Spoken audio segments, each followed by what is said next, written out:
જો તમારું બાળક કાયદાની રૂએ સગીર હોય કે તેની પાસે વાહન ચલાવવા લાયસન્સ ન હોય તો હવે ચેતી જજો, કારણ કે જો તમારા પુત્ર કે પુત્રી પાસે વાહન ચલાવવા લાયસન્સ ન હોય કે પછી લાયસન્સ હોવા છતાં જો એ ગફલતભરી રીતે વાહન હંકારે તો તમારા ઉપર પોલીસ કાર્યવાહી થઈ શકે છે। આવો જ એક કિસ્સો આજરોજ અંકલેશ્વર શહેર બી ડિવિઝન વિસ્તારમાં સામે આવ્યો છે અને બનાવની વિગત અનુસાર અંકલેશ્વર શહેર બી ડિવિઝન પોલીસ મથકનો સ્ટાફ ટ્રાફિક નિયમન માટે હાજર હતો।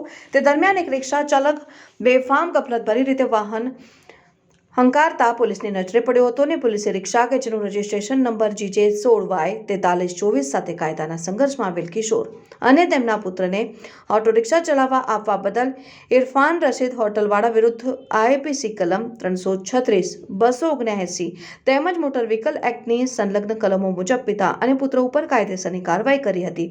આમ પુત્રનું ગફલતભર્યા ડ્રાઇવિંગને કારણે તેમના પિતાને પણ કાયદાકીય પ્રક્રિયામાંથી પસાર થવું પડ્યું હતું। રિપોર્ટર અઝર પઠાણ, સત્ય ડે ન્યૂઝ, અંકલેશ્વર।